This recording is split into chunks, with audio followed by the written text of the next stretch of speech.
अब बुलेटिन में रुक करेंगे छत्तीसगढ़ का। रायपुर से बड़ी खबर, डीजीपी आईजीपी कॉन्फ्रेंस का समापन आज है। तो प्रधानमंत्री मोदी की अध्यक्षता में हो रही है कॉन्फ्रेंस। विकसित भारत सुरक्षा के आयाम, ये थीम रखी गई है। इस विषय पर मंथन किया जा रहा है और सबसे बड़ी बात यह है कि सबसे बड़े देश के मुद्दों पर यहां पर मंथन हुआ। चाहे आतंकवाद की बात कर ली जाए, नक्सलवाद के खात्मे की बात की जाए, तो ये तमाम बड़े विषय ऐसे हैं जिस पर विस्तार से चर्चा हुई, मंथन हुआ। नक्सलवाद के खात्मे पर भी चर्चा, इसके साथ ही साइबर क्राइम से निपटने की रणनीति भी बनाई गई और इस पर भी गहनता से यहां पर चर्चा हुई है। तो पुलिसिंग की नई तकनीक को बढ़ावा दिया जाए, इस पर भी जोर दिया गया है। तो बेहद ही महत्वपूर्ण ये कॉन्फ्रेंस रही और आज आपको बता दें कॉन्फ्रेंस का समापन है। देश के गृह मंत्री से लेकर देश के प्रधानमंत्री भी इस कॉन्फ्रेंस में शामिल हुए। तो बेहद ही महत्वपूर्ण ये कॉन्फ्रेंस रही और आज इस कॉन्फ्रेंस का समापन होने जा रहा है। और ज्यादा जानकारी के लिए जुल्फिकार हमारे सहयोगी जुड़ चुके हैं। जुल्फिकार, देखिए बेहद ही महत्वपूर्ण ये कॉन्फ्रेंस, बताइए जरा 3 दिनों में क्या कुछ हुआ और समापन की क्या कुछ तैयारियां, अभी किस तरह की हलचल चल रही है?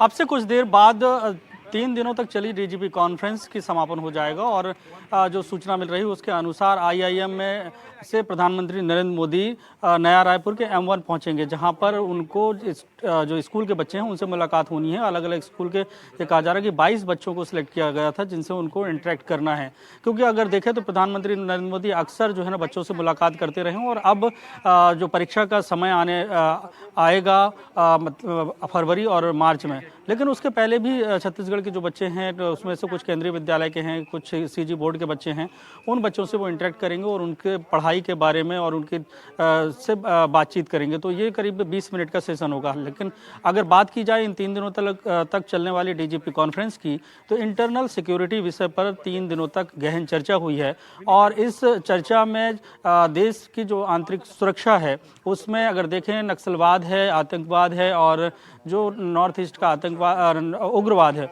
उन विषय पर चर्चा हुई थी और जिसको लेकर केंद्रीय गृह मंत्री अमित शाह ने भी कहा था कि 2 समस्याएं खत्म हो गई और माओवाद भी अगली जब बैठक होगी उसके पहले खत्म हो जाएगा। इसके साथ ही साइबर जो क्राइम है, क्योंकि देश में अगर एक देखा जाए तो पुलिसिंग के लिए एक बहुत बड़ी चुनौती जो है साइबर क्राइम है और उससे किस तरीके से निपटा जाए और एक राज्य दूसरे राज्य से किस तरीके से कोऑर्डिनेट करेंगे, इन्फॉर्मेशन शेयर करेंगे, इस पर भी चर्चा हुई। और जो अलग अलग राज्यों के में पुलिसिंग को लेकर जो बेस्ट प्रैक्टिसेस हैं, जो राज्य बेहतर कर रहे हैं, उन्होंने अपना प्रेजेंटेशन भी इस बैठक में दिया है। और इसके साथ ही जो मादक पदार्थ की तस्करी है देश भर के अलग अलग जगहों पर, ये भी युवाओं को कहीं ना कहीं नुकसान पहुंचाती है और जो यूथ है वो इसके चक्कर में फंसता है। तो उस पर किस तरीके से पूर्ण रूप से लगाम लगाई जाए और एक राज्य दूसरे राज्य की किस तरीके से मदद कर सकते हैं, इस पर भी प्रेजेंटेशन हुआ है। अब क्योंकि ये बहुत सीक्रेट मीटिंग्स थी और यही वजह है कि बहुत ज़्यादा जानकारी इसके बारे में न तो केंद्रीय गृह मंत्री अमित शाह की ऑफिस से और पीएमओ की तरफ से कोई ज़्यादा जानकारी नहीं दी गई। लेकिन जो इसका विषय रहा है कि विकसित भारत, क्योंकि प्रधानमंत्री नरेंद्र मोदी की जो मंशा है कि 2047 तक देश को विकसित करना है, तो उसमें एक बहुत बड़ी अगर देखा जाए तो इंटरनल सिक्योरिटी ये बड़ी ही सीक्रेट तरीके से बैठक हुई, लेकिन छत्तीसगढ़ में बैठक का होना है यानी कि यहाँ के लोगों की उम्मीदें और भी ज्यादा दोगुना हो जाना इस कॉन्फ्रेंस से। तो ऐसे में छत्तीसगढ़ के लिहाज से छत्तीसगढ़ को क्या मिल रहा है, छत्तीसगढ़ की आम जनता उनका क्या कुछ कहना रहा इस पूरी कॉन्फ्रेंस को लेकर? इस पूरी कॉन्फ्रेंस की बात करें तो छत्तीसगढ़ को ये मिला कि छत्तीसगढ़ में पहली बार ये कॉन्फ्रेंस हो रही है, 60वीं ये कॉन्फ्रेंस है। और सबसे बड़ी बात जो है, माओवाद से सबसे ज़्यादा प्रभावित छत्तीसगढ़ ही रहा अगर देखा जाए इन दिनों। और जो बस्तर का रीजन है वो पूरे क्षेत्र में अगर देखें तो एंटी नक्सल ऑपरेशन चले और यहाँ से ये बात कही गई कि अगली जब बैठक जहाँ पर भी होगी तो हम इस बात को कह सकेंगे कि माओवाद भी देश से खत्म हो चुका है। तो माओवाद के खिलाफ जो लड़ाई है उसका भी इस बैठक में प्रेजेंटेशन हुआ है। और कुछ देर बाद हो सकता है कि प्रधानमंत्री नरेंद्र मोदी के ऑफिस की तरफ से कुछ जानकारियां आएगी किस तरीके के निर्णय लिए गए और देश में किस तरीके से उसका प्रभाव पड़ेगा। लेकिन जो बातें आई हैं उसमें यही है कि जो विकसित भारत और सुरक्षा के आयाम जो विषय रखे गए थे, तो उसके जितने भी आयाम हैं सुरक्षा के, उन तमाम आयामों पर चर्चा की गई है और बेस्ट प्रैक्टिसेस जो हैं उन बेस्ट प्रैक्टिसेस को यहाँ पर प्रेजेंट किया गया है। और हो सकता है कि ये नियम बने कि जो राज्यों की बेस्ट प्रैक्टिसेस हैं वो पूरे देश में लागू की जाएं, क्योंकि इंटरनल सिक्योरिटी का विषय है, सभी लोगों को सुरक्षित करने का विषय है। और इस विषय में प्रधानमंत्री नरेंद्र मोदी का भी संबोधन हुआ है, तो उसमें उन्होंने क्या बातें कही हैं ये बाद में निकल कर आएगा। लेकिन बिल्कुल, ये बहुत ही महत्वपूर्ण भी हो जाता है कि प्रधानमंत्री का पहुंचना पहुंचना निश्चित तौर पर कई बड़ी बातें इस दौरान कही गई होंगी। बहुत शुक्रिया आपका जानकारी देने के लिए विस्तार से। तो देखिए, छत्तीसगढ़ के लिहाज से ये बेहद ही महत्वपूर्ण रही है कॉन्फ्रेंस। और अब बात करेंगे दंतेवाड़ा की। सुरक्षा बलों के हाथ में यहां पर एक बड़ी सफलता हाथ लगी है। 37 नक्सलियों का एसपी के सामने सरेंडर। तो ये तमाम वो नक्सली हैं जो एसपी के सामने सरेंडर कर चुके हैं। 65 लाख के 26 इनामी नक्सली भी इसमें शामिल हैं। लोन बराटू अभियान के तहत सरेंडर कर दिया है तमाम नक्सलियों ने। 65 जानकारी आपको दे दे, देखिए 37 नक्सली बताए जा रहे हैं जिन्होंने सरेंडर किया। इसके साथ ही तमाम वो नक्सली हैं जिनके ऊपर लाखों का इनाम रखा गया था। लेकिन अब समय के साथ दंतेवाड़ा में भी असर देखा जा रहा है सुरक्षा बलों का, और एक बड़ी सफलता के तौर पर इसे देखा जा रहा है। जिस तरह से नक्सलियों की ओर से सरेंडर कर चुके हैं, मुख्यधारा से जुड़ चुके हैं। तस्वीरें आपको लगातार दिखा रहे हैं। देखिए, ये वो तमाम नक्सली जो अब मुख्यधारा से जुड़ चुके हैं, अपनी पहचान, अपनी नीयत को बदल चुके हैं। दो तस्वीरें आपके सामने। इसमें 27 इनामी माओवादी हैं। 65 लाख इन पर कुल इनाम की राशि उन्होंने आत्मसमर्पण किया है। विगत 2000 आपने देखा होगा 2024-25 साल जो है लगातार ऑपरेशन चलता रहा है। डीआरजी, बसर फाइटर, सीआरपीएफ सभी ने मिलकर लगातार ऑपरेशन किए, हमारे जिले, पड़ोसी जिले सभी जगह मिलकर, और इसी का विभिन्न मुठभेड़ भी हुई है और साथ में कई सरेंडर्स भी हुए हैं। और आप लोगों के माध्यम से लगातार हम लोगों ने अपील भी किया है सरेंडर के लिए। तो इसी के तहत आज पुनः मार्गेम पुनर्वास से पुनर्जीवन जो एक अभियान चलाया जा रहा है, इसके तहत छत्तीसगढ़ शासन की पुनर्वास नीति का लाभ लेते हुए आज कुल 37 माओवादी 65 लाख के उन्होंने हथियार छोड़कर मुख्य धारा में जुड़ने का स्टेप लिया है। और फिर से दंतेवाड़ा पुलिस को बड़ी सफलता नक्सल मामले में हाथ लगी है। दरअसल 33 नक्सलियों ने दंतेवाड़ा में आज सरेंडर किया है, जिसमें से 26 नक्सलियों पर 65 लाख रुपए का इनाम था। सरेंडर करने के बाद देख सकते हैं इस बस के माध्यम से नक्सली वापस जो दंतेवाड़ा पुलिस की पुनर्वास नीति के तहत बनाई गई है वहां पर पहुंचे हुए हैं। एक बार मैं बोलूंगा इस बस पर घुमाएं। ये सभी लोन बराटू की टी शर्ट पहने हुए हैं और इसमें से 65 लाख के इनामी 26 नक्सली थे। कुल 37 नक्सलियों को सरेंडर था। दंतेवाड़ा एसपी गौरव राय के सामने यहाँ सरेंडर हुआ। कुछ नक्सलियों से भी बात करने की कोशिश हम करते हैं कि वो किस दलम में काम कर रहे थे, कितने वर्षों तक जुड़े थे और अब यहाँ पर पहुंचे। क्या नाम लिखते हो बाबू? नितेश जी। कौन से दलम में थे आप? घर में पंचायत सीएनएम थे। किस इलाके में काम करते थे? माड़ इलाके में। कितना साल से थे वहाँ?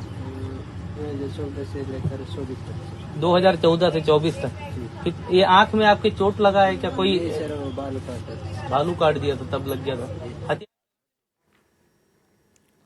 और चले एक बार फिर से बात करेंगे कॉन्फ्रेंस को लेकर एक अपडेट की। रायपुर से इस वक्त की बड़ी खबर आपको बता दें, डीजीपी आईजीपी कॉन्फ्रेंस का समापन आज है। प्रधानमंत्री नरेंद्र मोदी की ओर से आपको बता दें कॉन्फ्रेंस की अध्यक्षता की गई। तो विकसित भारत सुरक्षा के आयाम ये विषय रखा गया था। इसी विषय पर मंथन हुआ। आतंकवाद, नक्सलवाद के खात्मे पर भी चर्चा हुई। साइबर क्राइम से निपटने की रणनीति पर भी चर्चा की गई। तो पुलिसिंग की नई तकनीक को बढ़ावा देने पर जोर दिया गया है। तो इस वक्त की ये बड़ी खबर आपको बता दें, छत्तीसगढ़ की राजधानी में कॉन्फ्रेंस का आयोजन हुआ था। खुद देश के प्रधानमंत्री नरेंद्र मोदी इसमें शामिल हुए थे और प्रधानमंत्री की अध्यक्षता में ही बैठक हुई थी। उद्घाटन देखिए केंद्रीय गृह मंत्री अमित शाह की ओर से किया गया था। और बेहद ही महत्वपूर्ण बैठक इसलिए भी हो जाती है ये कॉन्फ्रेंस, क्योंकि चाहे बात आंतरिक सुरक्षा को लेकर की जाए या फिर देश के बड़े मुद्दों को लेकर की जाए, इसमें बड़े ही गुप्त तरीके से यहाँ पर रणनीति बनाई गई, योजनाएं बनाई गई और आगे किस तरह से काम करना है ताकि ये तमाम जो बड़े मुद्दे हैं, जो बड़ी देश की समस्या हैं, ये कैसे खत्म हो, इसको लेकर विचार विमर्श किया गया। खुद प्रधानमंत्री नरेंद्र मोदी की मौजूदगी रही। इसके साथ ही केंद्रीय गृह मंत्री अमित शाह भी लगातार यहां पर मौजूद रहे और सुरक्षा के आयाम ये विषय रखा गया है। ये थीम थी इस कॉन्फ्रेंस की। चलिए एक बार फिर से हमारे सहयोगी जुल्फिकार अली जुड़ चुके हैं। जुल्फिकार, समापन होने जा रहा है। बहुत ही गुप्त तरीके से ये कॉन्फ्रेंस हुई, लेकिन उम्मीदें बहुत ज्यादा हैं देश को।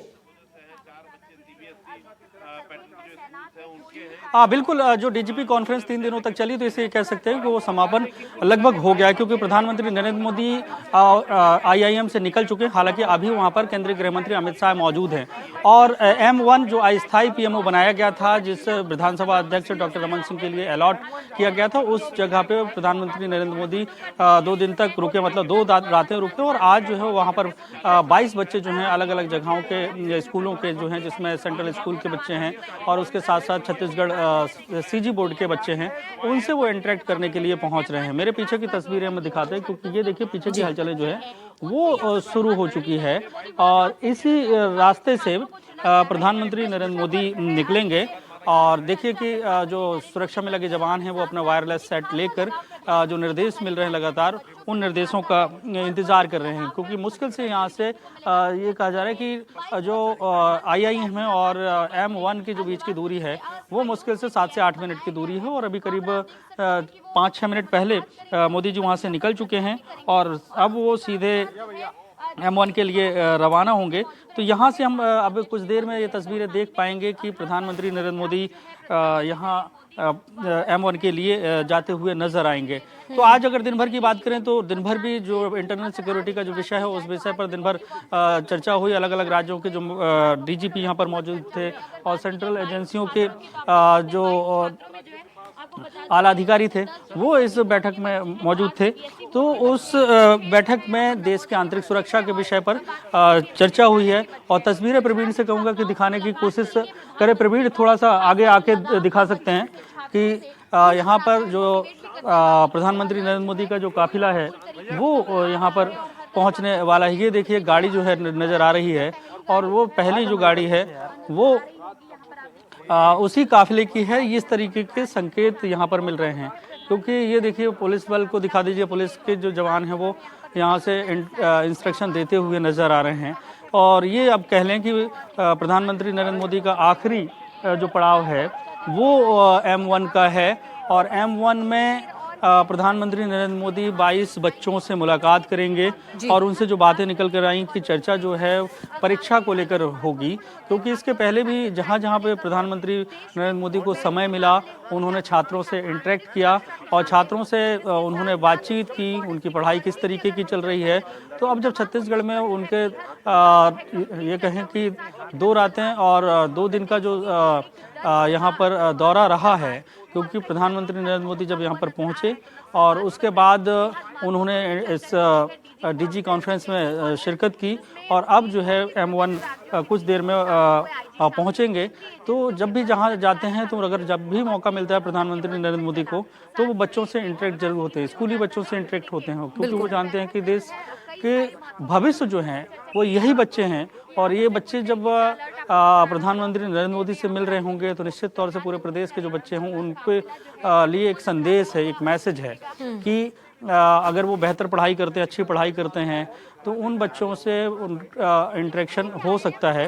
तो एक संदेश देने की भी कोशिश बिल्कुल एक संदेश देने की कोशिश की गई है जुल्फिकार। और सबसे बड़ी बात जो आपने कही है और ये सही भी है, क्योंकि जिस तरह से ये थीम रखी गई है, जो विषय रखा गया है उसका नाम विकसित भारत, यानी कि कहीं ना कहीं इस पर भी जोर दिया गया है। और सुरक्षा के आयाम थीम से ही समझ में आता है कि लक्ष्य बहुत ही बड़ा है और इसी के अनुरूप यहाँ पर काम किया जा रहा है। बिल्कुल साक्षी, क्योंकि लक्ष्य जो है ना बड़ा है और हमारे देश में जिस तरीके से घटनाक्रम होते हैं और जो प्रधानमंत्री नरेंद्र मोदी की मंशा है, लक्ष्य है कि 2047 तक देश को विकसित राष्ट्र की श्रेणी में लाना है। तो विकसित राष्ट्र की श्रेणी में लाने के लिए समाज में भी बहुत सारे अमूलचूल परिवर्तन होने की आवश्यकता है। उसके साथ साथ आंतरिक जो सुरक्षा है एक बहुत बड़ा विषय होता है, क्योंकि जब देश अंदरूनी तौर से अगर सुरक्षित है तो उसके बाद ही तमाम जो विकास के आयाम हैं उन्हें पूरा किया जा सकता है। और विकसित राष्ट्र की जो परिकल्पना है और उस परिकल्पना में जो विषय है कि जो सुरक्षा के जो अलग अलग आयाम हैं इंटरनल सिक्योरिटी के, अब जो गाड़ियों का सिलसिला शुरू हो चुका है, क्या ये काफिला है जुल्फिकार? ये दिखाइए जरा। जी, क्योंकि जो सबसे आगे की गाड़ी है, क्योंकि इस बात से समझ सकते हैं कि जो एडिशनल एसपी सामने दिख रहे हैं, प्रवीण से कहूँगा दिखाएं, क्योंकि उनका मूवमेंट और तमाम जो अधिकारी हैं इनके मूवमेंट जो हैं उससे यही है कि ये काफिले के जो सबसे आगे गाड़ी करीब 1 से 1.5 किलोमीटर आगे चलती है, रोड को पूरी तरीके से क्लियर। हालांकि जहाँ पे प्रधानमंत्री नरेंद्र मोदी जाते हैं तो पूरी रोड ब्लॉक कर दी जाती है। हम भी सड़क के बिल्कुल किनारे खड़े हैं, यहाँ पे अनुमति नहीं है। अब एक गाड़ी और आ रही है, प्रवीण से कहेंगे कि उस गाड़ी को दिखाने की कोशिश करें, क्योंकि ये तीसरी गाड़ी है उनके काफिले की प्रधानमंत्री नरेंद्र मोदी की। तो ये गाड़ी आ रही है, क्योंकि दर्जनों गाड़ी प्रधानमंत्री नरेंद्र मोदी के काफिले में होती हैं, तो ये तीसरी गाड़ी, क्योंकि जो शुरू के आगे की पायलटिंग गाड़ियां होती हैं उनके बीच की दूरी जो है वो काफ़ी होती है। फिर उसके बाद जो लगातार जो है उनका कारकेट में गाड़ियां होती हैं। एक गाड़ी में जो जैमर वाली गाड़ी होती है, हो सकता है कि जब यहाँ से उनका काफिला गुजरे तो कुछ देर के लिए सिग्नल भी गायब होते हैं, क्योंकि जब भी उनकी गाड़ियां निकलती हैं, उनका काफिला गुजरता है, तो उनके साथ जो जैमर की गाड़ी चलती है तो आसपास के जितने भी 1 किलोमीटर तक का दायरा या जितना उसमें सेट किया जाता है उतनी तारीख सिग्नल उतनी देर के लिए रोक दिए जाते हैं, रुक जाते हैं। अब ये तस्वीरें देखिए, अब स्पीड से लगातार जो है काफिले की जो गाड़ियां हैं वो बढ़ना शुरू हो चुकी हैं। तो ये प्रधानमंत्री नरेंद्र मोदी जी के काफिले की गाड़ी हैं। अब आप देखिए कि ये गाड़ियों का सिलसिला शुरू और हो चुका है, एक पीछे एक गाड़ियां हैं और ये एक गाड़ी जो दिख रही है वो जैमर है। और इसमें अब देखें कि प्रवीण देखने की कोशिश करें कि जूम करें कि प्रधानमंत्री नरेंद्र मोदी जो जाते हुए नजर आ रहे हैं। अब देखिए तस्वीरों में कि ये गाड़ी जो पहले दूसरे नंबर की जो गाड़ी थी ब्लैक कलर की, वो प्रधानमंत्री नरेंद्र मोदी की गाड़ी है और M1 के लिए वो रवाना हुए। तो ये कारकेट जो है M1 के लिए रवाना हुआ है, जहाँ पर छत्तीसगढ़ के अलग अलग जगहों के जो बच्चे हैं वो बच्चों से इंटरेक्ट होंगे और उनसे उनकी पढ़ाई के बारे में और उनके परिवार के बारे में प्रधानमंत्री नरेंद्र मोदी इंटरेक्ट करते हुए कुछ देर में नजर आएंगे। क्योंकि यहाँ से मुश्किल से देखें 1 मिनट का रास्ता है, क्योंकि पीछे की जो है वो M1 है और यहाँ पर ही मीडिया के जो लोग हैं उनको रोका गया और इस काफिले जो है यहाँ से रवाना हुआ है। इसके बाद थोड़ी देर में जब उनसे लगभग 15 से 20 मिनट के इंटरेक्शन के बाद प्रधानमंत्री नरेंद्र मोदी एयरपोर्ट के लिए रवाना हो जाएंगे। जी बिल्कुल, एम्बर में यानी कि यहाँ पर बच्चे इंतजार कर रहे हैं प्रधानमंत्री नरेंद्र मोदी के पहुंचने का। जुल्फिकार, अभी तो आप यहाँ पर आपकी मौजूदगी थी, जिस तरह से काफिला आगे निकला, दूरी भी ज्यादा नहीं है, 1 मिनट का ही ये डिस्टेंस है। ऐसे में एम्बर में किस तरह से तैयारियां की गई हैं और छत्तीसगढ़ की अगर बात की जाए तो क्या रूट भी यहाँ पर डाइवर्ट किए गए हैं ताकि आम लोगों को परेशानी ना हो? इसके लिए छत्तीसगढ़ में क्या व्यवस्था है? देखिए, नया रायपुर में ये कार्यक्रम का आयोजन किया गया, नवा रायपुर में, और IIM में जो पूरा कार्यक्रम आयोजित किया गया, तो नवा रायपुर में का जो डेवलपमेंट हुआ है उससे चौड़ी चौड़ी सड़कें हैं। फिर से दिखा देते हैं कि अगर देखें तो ये जो पूरा इलाका है बहुत स्पेसियस इलाका है और यहाँ पे आबादी उतनी नहीं है, क्योंकि नए तरीके से इसे बसाया गया है। अब हालांकि यहाँ पर तमाम मंत्रियों के जो बंगले हैं वहाँ पे, तो ये पूरा जो है ट्रैफिक वैसे यहाँ पे कम रहता है, लेकिन उसके बावजूद जो है ना ट्रैफिक डाइवर्जन जो है उसको लेकर निर्देश जारी किए गए थे कि शहर से अगर कोई भी व्यक्ति यहाँ पर आना चाहता है तो उसको कौन कौन सी सड़कों में जाने की परमिशन होगी। तो इस जगहों पर देखें तो यहाँ पर पहले से बहुत ज़्यादा ट्रैफिक होता नहीं है, लेकिन उसके बावजूद भी बैरिकेटिंग की गई है। ये प्रवीण से कहेंगे कि दिखाएं कि बैरिकेटिंग किस तरीके से की गई है कि एक रास्ते को दूसरे रास्ते को जो है ब्लॉक कर दिया गया है। तो ये तस्वीरें उस तरफ की दिखाई जा सकती हैं। प्रवीण से मैं कहूँगा आगे लेकर कैमरे को आके, तो ये तस्वीरें दिखा देते हैं कि जो बैरिकेटिंग जो की गई, देखिए कि चारों तरफ से जिस रास्ते में जाना है तो वो जैसे सामने देखिए कि बैरिकेटिंग आपको नज़र आ रही होगी और ये पूरा बहुत बड़ा चौराहा है। यहाँ पर देखें तो बैंक के ऑफिस हैं, पीछे जो है मंत्रालय है और ये जो है रास्ते जो ट्रैफिक पुलिस वाले हैं, प्रवीण से कहूँगा ये दिखाएं। ये जो बंगले आपको नज़र आ रहे हैं ये जो है मंत्रियों के बंगले हैं और M1 का मतलब ये है कि मिनिस्टर 1, मतलब इन जो बंगलों को M1, M2, M3, M14 तक हैं। तो जो मंत्रियों को अलॉट हुए हैं बंगले उनको M1 से लेकर M14 तक उनको रखा गया और M1 जो है विधानसभा अध्यक्ष को अलॉट हुआ, जिसमें अस्थायी PMO बनाया गया है। तो ये वो जगह है जो पीछे का नज़र आ रहा है, स्क्रीन में जो दिख रहा होगा, तो ये आवास है और यहाँ ये पूरा ब्लॉक है रोड और इस सामने वाली रोड से प्रधानमंत्री नरेंद्र मोदी गए हैं और M1 में कुछ देर रुकेंगे और उसके बाद एयरपोर्ट के लिए रवाना हो जाएंगे। चलिए जुल्फिकार, आपका बहुत शुक्रिया तमाम जानकारी देने के लिए, तस्वीरें दिखाने के लिए। और चले अब आपको सीधे लिए चलेंगे दिल्ली में कॉन्फ्रेंस में, जिस तरह से आतंकवादी हमला जो हुआ था उस